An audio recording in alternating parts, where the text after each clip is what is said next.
Dalam video sebelum ini kita sudah bincang beberapa soalan pengiraan yang melibatkan formula F sama dengan MA. Dalam video ini kita akan sambung lagi beberapa contoh pengiraan yang menggunakan formula F sama dengan MA ini. Satu daya bersih 16 Newton dikenakan ke atas satu objek, diberi halaju objek itu berubah dengan kadar 8 meter per saat. Tentukan jisim objek itu. Okey, diberi F sama dengan 16 Newton. Okey, dan halaju objek itu berubah dengan kadar 8 meter per saat. Ini adalah satu soalan yang cuba mengelirukan anda. Sebab dia kata halaju objek itu berubah dengan kadar 8 meter per saat. So kadang-kadang setengah pelajar ingat ini adalah halaju, sedangkan ini bukan halaju tapi ini adalah pecutan. Ya. Bagaimana kita tahu dia pecutan? Yang pertama kita tengok unit dia. Unit dia adalah meter per saat, sedangkan unit bagi halaju adalah meter per saat. Meter per saat. Yang kedua, dia kata halaju berubah dengan kadar. Kadar perubahan halaju itu adalah pecutan. Kadar perubahan halaju sama dengan pecutan. Okey. Jadi, yang ini bukan halaju, ini adalah pecutan sebab dia adalah kadar perubahan halaju dan unit dia adalah meter per saat. Jadi ini adalah pecutan sama dengan 8 meter per saat.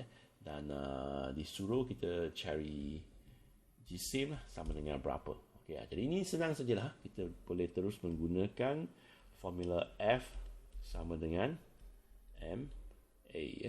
Okey. F ni 16, M tak tahu, A 8. Jadi M sama dengan 16 bahagi 8 iaitu 2 kg. Okey. Contoh kedua. Dalam raja di atas satu daya seragam 25 Newton dikenakan ke atas sebuah kotak yang berjisim 5 kg, diberi daya geseran di antara kotak dan meja ialah 5 Newton. Berapakah pecutan kotak itu? Okey.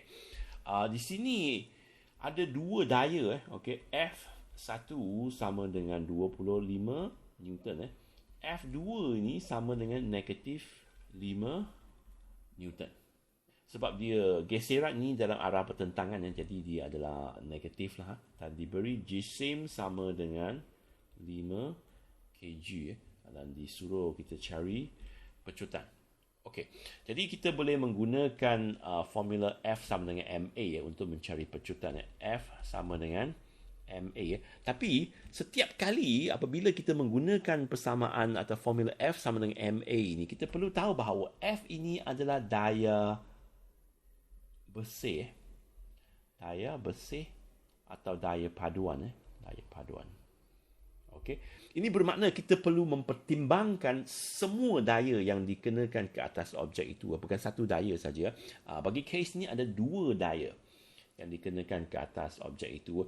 Kadang-kadang ada pelajar yang kata, cikgu ini bukan dua daya sebab selain daripada kedua-dua daya ini kita ada berat. Berat dan juga tindak balas normal R. Okey, ini yang kita akan bincang kemudian. Kedua-dua daya ini sudah seimbang, jadi kita boleh abaikan dia dalam kes ini. Jadi kita hanya mempertimbangkan daya ke depan dan ke belakang sajalah. Okey. Jadi daripada F sama dengan MA ini adalah daya bersih. Daya bersih ini sama dengan F1 tambah dengan F2 sama dengan MA. Okey. Jadi F1 25 Newton. 25 Newton. Lepas tu tambah dengan F2 tu negatif 5 Newton. Sama dengan jisim 5 kg. Okey, 25 tambah dengan negatif 5, 20 lah. 20 sama dengan 5A, maka A sama dengan 20 bahagi 5. Iaitu sama dengan 4 meter per saat. Okey. Ini penting Ini penting setiap kali apabila kita menggunakan formula F sama dengan MA ini, kita perlu ingat bahawa F ini adalah daya bersih, okey, atau daya paduan. Okey.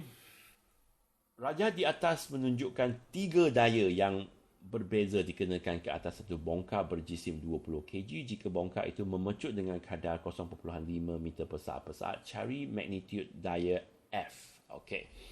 Kita ada daya F1 ini sama dengan F. F2 ni sama dengan 20 Newton.